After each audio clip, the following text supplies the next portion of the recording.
Shield and sword is one of my favorite techniques, especially when we incorporate the extension into this technique.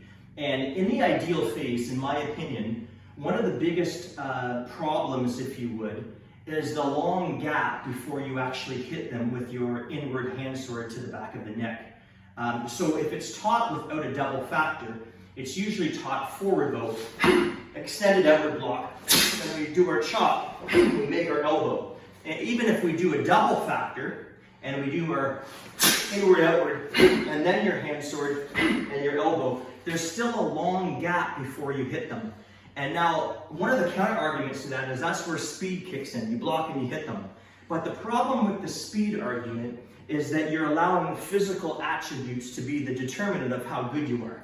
And there might be a more advantageous way to get at the source and attack the person and hurt them earlier without having to rely on how fast you are and get your chop in. So what I always try to do is whenever I block away from my center line, I employ a double factor. So rather than just doing an extended outward, which we don't do in short one when we do a vertical outward or a long one, short two, we always use a double factor, checking the storm, evading the storm. I always try to do a double factor on the first move in Shield and Storm. So I do this. And that also keeps with the rule, never pass up a body joint without checking.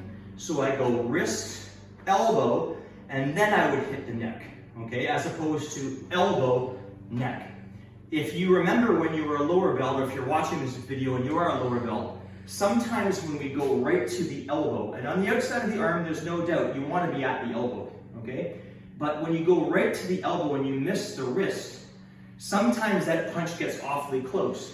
So Matt and I fight regularly, and when we fight, I can't think of the last time we were on the outside of the arm and we went right to the elbow. We usually go wrist, then elbow, okay? For safety.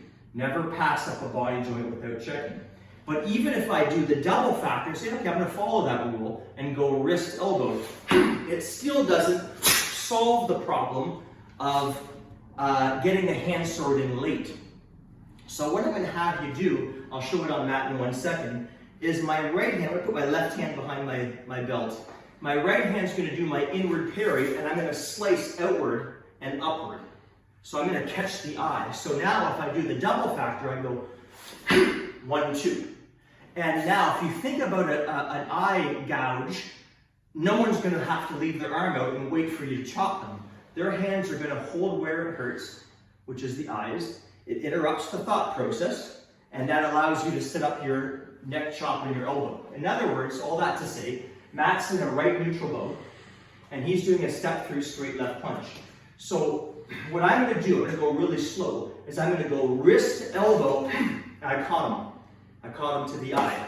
Okay, so I'm going to put my left arm behind my back, and I'm just going to use my right arm. It wasn't hard at all. I just elongated my arm just a little bit, and I caught his eye. And if you think of reversing mace, in reversing mace, I went in, out, and low. Now I'm going in, out, and high. Okay, so as he does the step through left, I do my straight, hand sword, and I hit him with the elbow. I step back, I do a waiter's hand, which I like to turn into a grab. I hit his kidney, and I roundhouse his other kidney. That's where the base ends. But now we're going to get into the extension.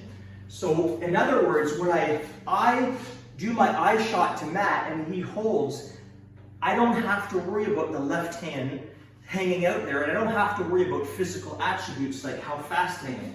I'm going to get at the eye quicker. So I go one wrist, elbow, eye. I get my shot, and I kick out this knee. Then I scoop his groin, kick his lower back, transfer all my weight. Maybe on the way out, I will break his ankle. Okay, so watch this again. And I didn't change anything. It's still shield and sword.